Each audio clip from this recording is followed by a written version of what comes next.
When BRICS leaders interrupted their calendars on September 8, 2025, to hold an emergency summit, it wasn't a ceremonial meeting, it was an alarm.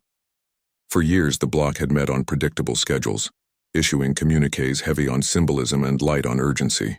But this time the mood was markedly different. Sweeping tariffs had jolted trade flows. The World Trade Organization, WTO, was warning of systemic stress, and some of the world's largest emerging economies felt cornered. The question was no longer whether BRICS could talk about reform, but whether it could act under pressure.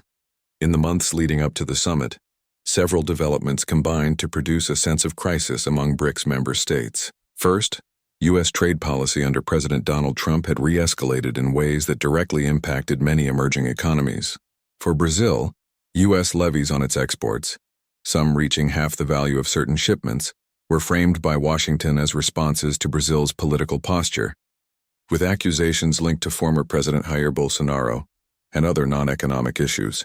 Similarly, India faced rising tariffs tied to its continued procurement of Russian oil, among other geopolitical concerns from the U.S. Second, what many perceived as a decoupling from established norms meant that trade was increasingly subordinate to political alignment.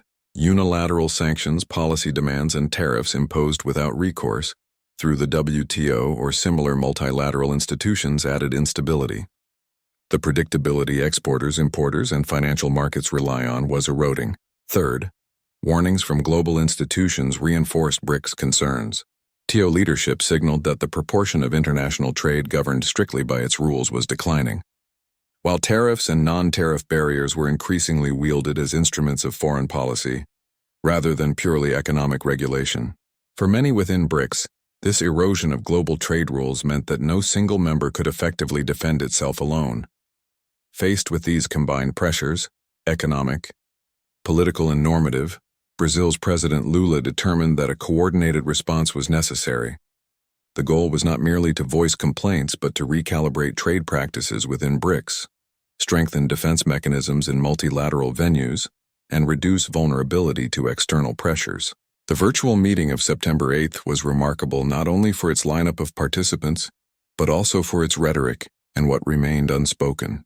The headliners included Brazil's Lula, China's Xi Jinping, Russia's Vladimir Putin via video link, South Africa's leadership, and India represented by External Affairs Minister S. Jaishankar, rather than Prime Minister Modi. The inclusion of Egypt, Iran, the UAE, and Ethiopia added further breadth, incorporating countries whose economies are particularly sensitive to trade barriers and currency volatility. Lula's message was direct and forceful. He coined the phrase tariff blackmail, condemning the use of tariffs as a lever to force political alignment, interfere in domestic policies, and reshape global markets in favor of rule-makers. He highlighted unjustified trade practices and the targeting of Brazilian exports. Xi Jinping framed the issue not merely as self-defense but as a defense of global norms, emphasizing that unilateral protectionism undermines the multilateral trading system. His tone was less about retaliation and more about preserving international order, ensuring that smaller or medium-sized economies are not subjected to the whims of more powerful nations. India's Jaishankar struck a cautious, precise tone, highlighting India's dual exposure, economically and diplomatically. He stressed that trade must remain open, stable, and predictable, rejecting the notion that trade policy should be contingent upon non-trade issues or geopolitical alignments. Jaishankar's intervention signaled India's desire for solidarity without unnecessarily burning bridges. South Africa's contribution reflected its dual vulnerability: economic exposure to Western markets and the political imperative to portray BRICS as a reformist force. Pretoria emphasized that BRICS should pursue WTO reform and strengthen related institutions from within, rather than reject them outright. South Africa also underscored concerns about how trade barriers impact development, jobs, and inequality.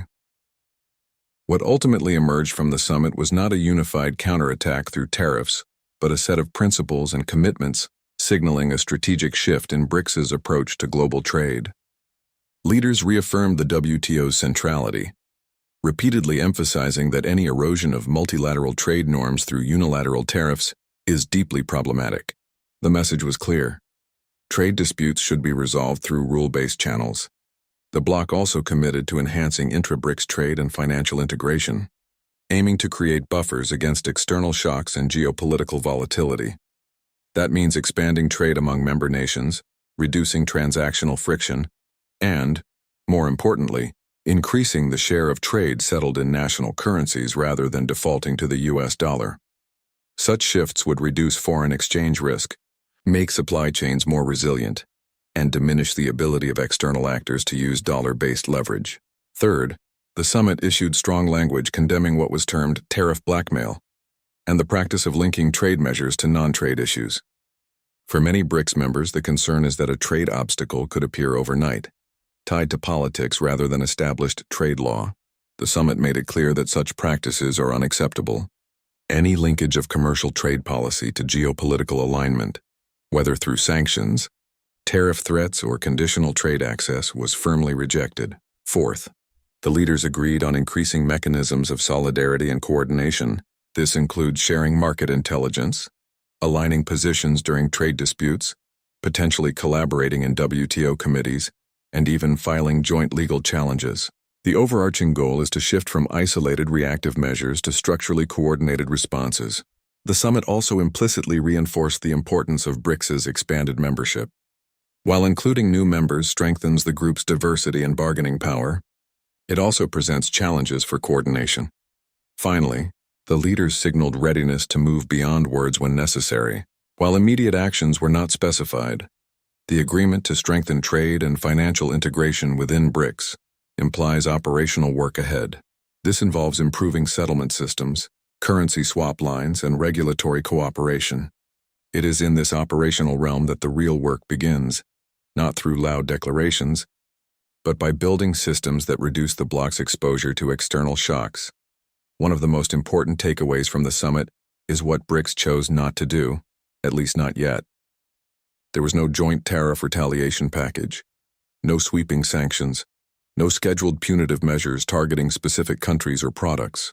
The bloc did not unveil a new payment rail overnight, nor were there audacious deadlines for mutual currency settlements or alternatives to the global financial architecture dominated by established currencies. That absence is meaningful. It reflects internal differences in exposure and risk among member nations. India, for instance, faces significant economic risk if it restricts its options with the US or allows trade retaliation to escalate. Brazil's agriculture-heavy exports remain sensitive to price shocks, foreign demand, and retaliatory tariffs, while South Africa's economy is deeply integrated with Western markets and dependent on foreign investment. Newer BRICS members may lack the institutional capacity, financial reserves, or legal standing to immediately push back. Moreover, the bloc is managing narrative risk. If BRICS were seen as vindictive rather than principled, it could face diplomatic isolation or multilateral legal setbacks. By emphasizing WTO rules, stability, predictability, and rejecting the linkage of trade policy to non-trade issues, BRICS positions itself as a defender of global trade norms rather than an entity seeking to dismantle them. This enhances legitimacy in international negotiations and strengthens credibility with other developing nations that might otherwise be wary of taking sides. The summit's leaders also displayed awareness of potential blowback. Markets, investors, and trading partners respond poorly to uncertainty, and major changes in trade policy or finance carry broad ripple effects. By exercising operational patience and refraining from rash actions, BRICS is buying time to calibrate strategies, build institutional capacity, and avoid disruptions that could hurt their own populations. What BRICS did on September 8th may well mark the start of a long-term strategy rather than a one-off show of force. The deeper significance will depend on whether these declarations translate into durable shifts in policy and institutional structure. A key metric to watch will be currency usage and trade among BRICS. If central banks begin reporting a notable increase in trade settled in Indian rupees, Chinese yuan, Brazilian real, Russian ruble, or other national currencies, it would be tangible evidence that de-dollarization is more than rhetoric. While the mechanics are complex, covering exchange risk, liquidity, trust, and legal enforcement, even pilot programs or bilateral currency swap lines will be meaningful. Another important indicator will be the bloc's joint use of the WTO or other dispute resolution mechanisms. Coordinated filings or aligned positions in WTO committees against tariffs imposed by extra BRICS countries would demonstrate a shift from rhetorical unity to legal leverage. How the bloc addresses non-WTO trade instruments, such as sanctions or embargoes, will also be revealing. Trade flow data will be crucial. Will intra-BRICS trade increase as a share of exports and imports? Will internal trade barriers be reduced, customs delays minimized, standards harmonized, and regulatory processes aligned? Will supply chains be reoriented to reduce exposure to markets imposing adversarial tariffs? Financial integration steps beyond rhetoric will be another measure of progress. Will BRICS create or expand settlement channels, banks, or digital platforms that facilitate cross-border payments without relying on distant financial hubs? Will central banks within the bloc sign new swap line agreements or strengthen regulatory cooperation on payments, cross-border capital flows, and compliance? Equally important is the political and diplomatic narrative. BRICS' framing of itself as a defender of multilateralism, a bloc resisting coercion, and a representative of the global South will influence how other developing countries align. If BRICS is seen as principled and credible rather than confrontational or unstable, it could attract support. If not, some members may drift toward the West or other alliances. Finally, global responses will test BRICS's influence. On paper, BRICS did not escalate to conflict or unilateral tariff action. But a subtler, potentially more enduring outcome did emerge: a unified posture, sharper language, clearly articulated strategic priorities, and a readiness to retool trade and finance mechanisms among emerging powers. Will the U.S. adjust its trade policy in response? Will external trading partners modify agreements or currency practices in anticipation of broader shifts? The answers will unfold over time. For viewers interested in geopolitics, African economic power, and the rising influence of emerging nations, this is a story worth following closely. Stay tuned, share your thoughts in the comments, like and share the video, and subscribe to our channel so you don't miss any updates on Africa's evolving role in global affairs.